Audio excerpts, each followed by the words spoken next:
Well, I guess we could start out with you introducing yourself and your position on the Rage project. Okay. Well, hi everyone. I'm Magnus Nedfors. I'm game director at Avalanche Studios, working on Rage 2. Awesome.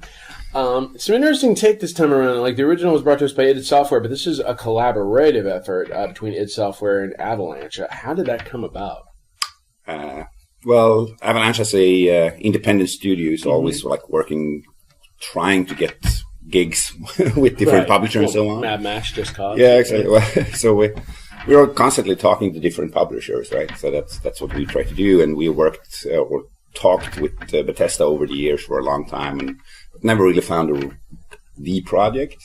So then they came about and said, like, "Hey guys, I think we have a project you might be interested in, would fit your studio really well, and what do you like to work on a sequel to Rage?" Yeah.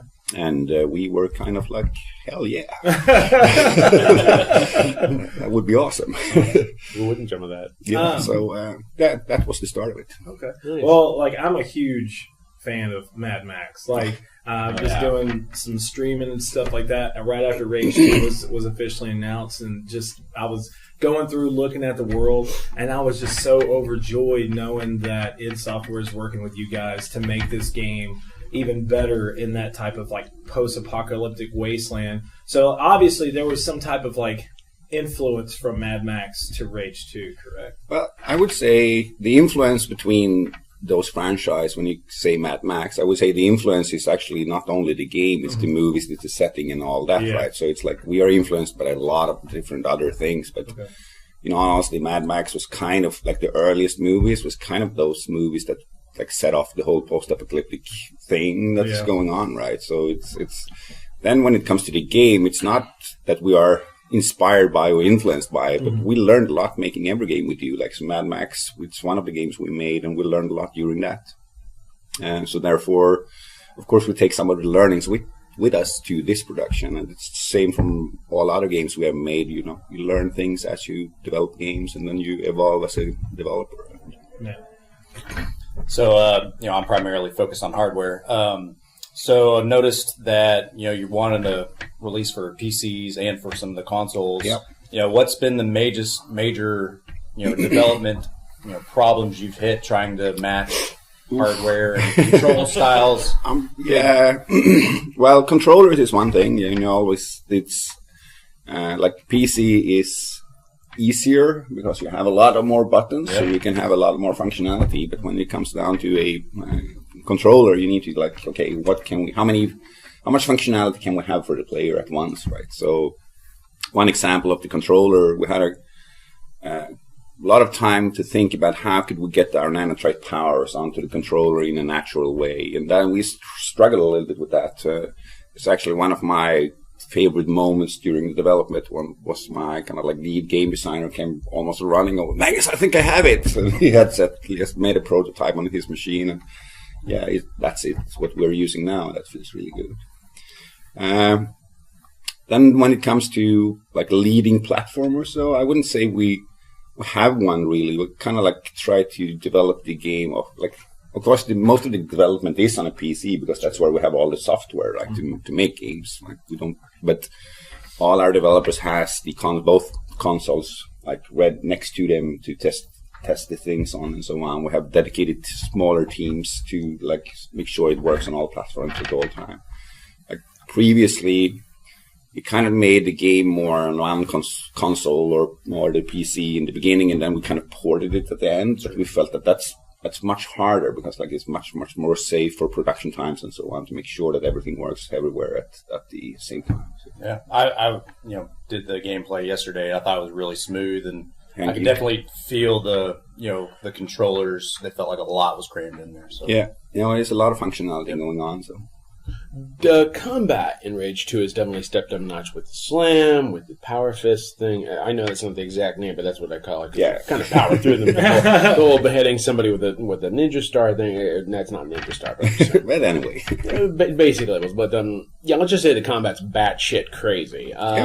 What steps did you guys take? Did you like take a look at the original Rage? You're like, you know what, we can bump this up, or wouldn't it be great if we went all Bulletstorm like this, or I don't know. I mean, it almost seems like Bulletstorm's kind of an influence, but there's many games that are influences. Oh, yeah. But I would say like we started out like absolutely looking at the first Rage and like working together with it. Like we have never done a first-person shooter on our own before, so that was so great for us, the opportunity to work with the kind of like gods of first-person shooting. They kind of invented the genre even. So they came to the table with a lot of knowledge there, and also we kind of like looked at the first Rage, but then it's like 7 years since the first Rage came about, and like their style of first-person shooting had evolved a little bit with the new incarnations of Wolfenstein and Doom and so on.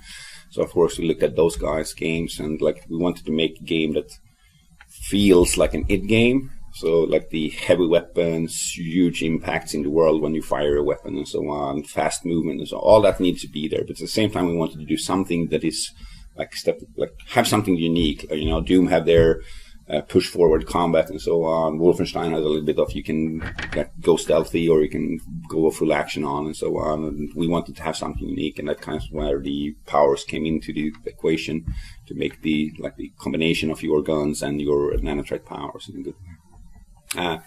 The first-person shooting was kind of the first thing we started out with the project, because we are doing it at Avalanche in our engine, but so we didn't really have that. So that was the first challenge for us to get that into the game. But thanks to the help with from the software guys, like we had animators, we have coders, support, and so on from them. So they were in Stockholm working with us and helping us getting that in a good way. I think it's feel great now, actually. So nice.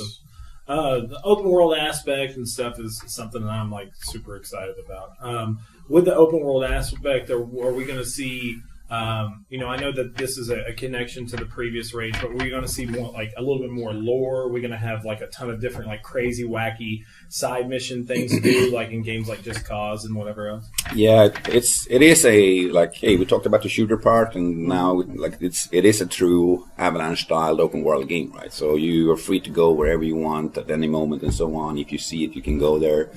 When you come there, interact with the world, and it will react to your actions. It is we have a small introduction setting in the to learn hey, it's a shooter, you can shoot, here's a nanothreat power, you can use that, and here's a car, go out and have fun in the world. And we have evolved the world from Rage 1, so it's based in the same universe, so to speak, but it's set 30 years after the first game.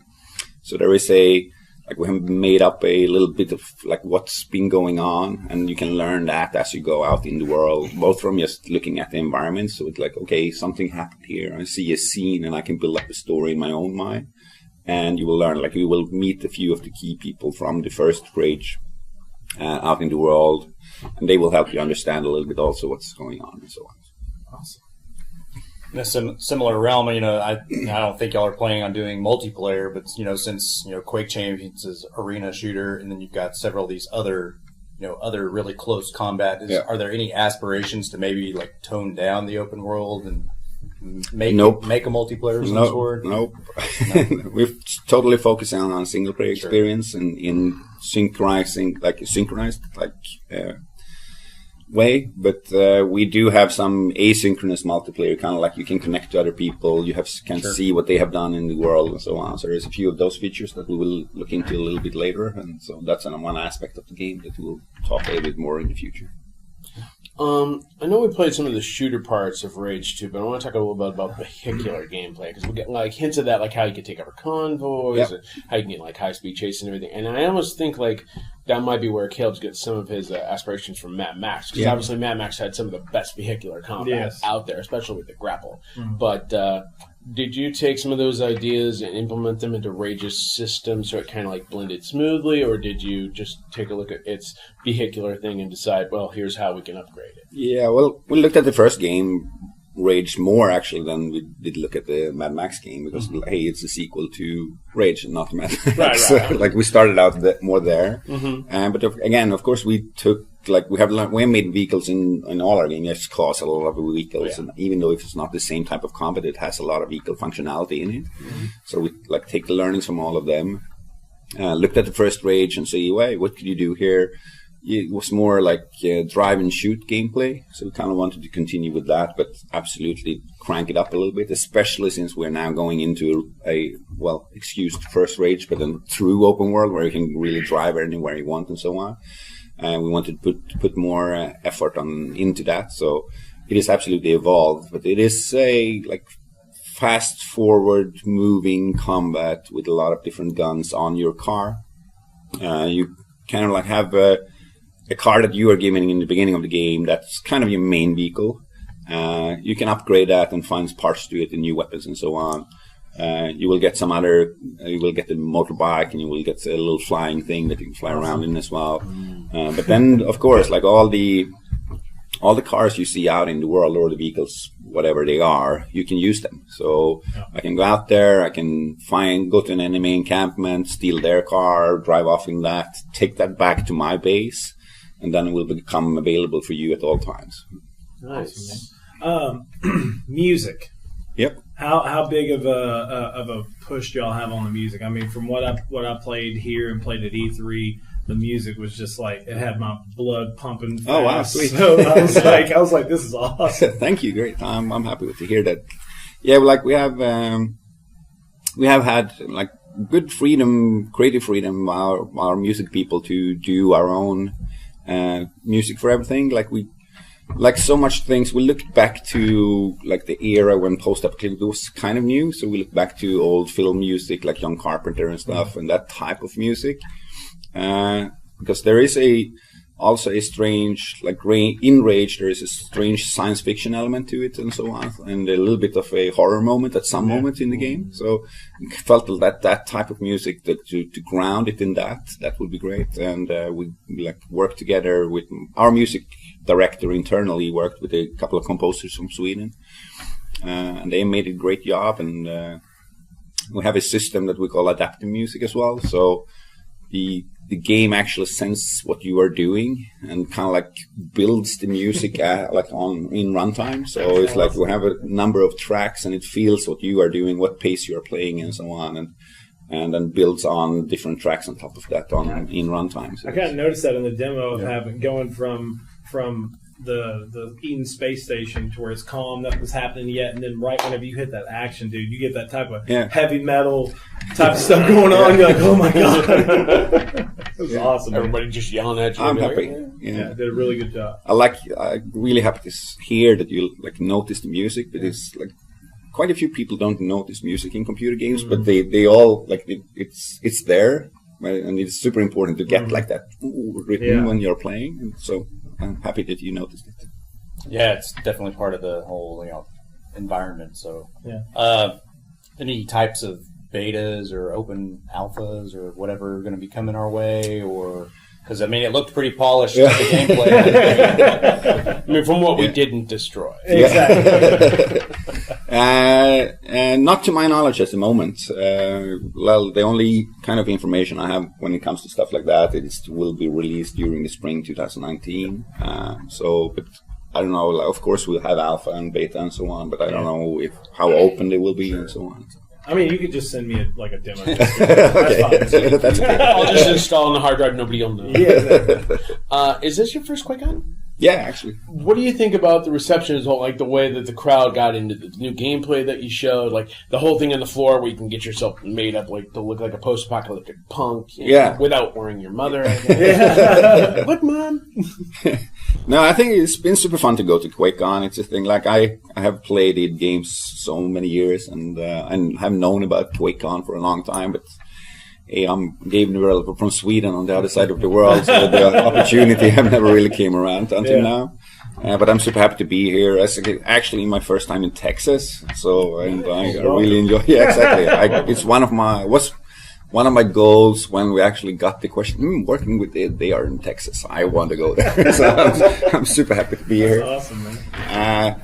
Like doing the keynote is fantastic. That's so fun here. No offense to you guys, journalists and so on, but like E3, that's a bunch of journalists. Everybody is writing all the time. When you like do the presentations there. Yeah. Here it's fans. Like they just whoa. Plus they have fun with it too. It's like you're too short here. We'll just pull this out and you can stand on this. Well, I've been going to QuakeCon for 7 years now. I live in Texas. I live about 2 hours away from here, and it's like a really big part of like my life. One thing to finish up my questions doesn't have to do with what we were just talking about. This is a weird question. We do a thing on Second Opinion called Grilling and Chilling, and it's about like, you know, we do steaks and we do all this other type of stuff and try to like merge it into our gaming aspect. Is there any type of like food or beer that you like to enjoy while you're playing video games? Oh wow! Well. This is not a trying to be nice to Texans, but one of my absolutely favorite foods in general. So and I eat that as often I can. It's hard in Sweden, so you have to cook it yourself. Yeah. But that's brisket. Oh yeah, nothing wrong with a good brisket. Yeah. So nothing wrong. I have like it's like you don't get brisket in Sweden, so you need to cook it yourself. And you know, cooking brisket in a proper barbecue way that takes a few hours. You have some hours to play a computer game while that's in the smoker. That's exactly right. How do you brisket while you're playing? Because you don't want to get like, you know, barbecue sauce in the controller. Chopped beef. Hey, could you feed me? Thanks. Feed me. Awesome, man. I appreciate you asking that. It's always a weird question because with like Second Opinion and doing it on our website with Cinelinks, there's so many people that ask like, where did y'all get the concept of doing food and video games? But that's pivotal stuff, man. You got to have some energy. Yep. Well, one of my hobbies is cooking food. So awesome. There you go. I love it. So I built my own smoker. Oh man, this guy's going all out. Next time you come to Texas, let me know. I'll cut some big old ribeyes.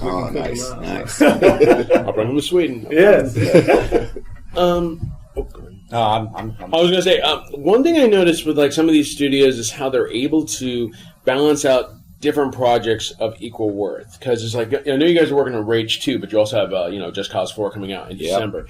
How's the team able to balance that? Is it just right, like having the right amount of people working on the right amount of projects? Do people sometimes balance things out just to make sure everything's even?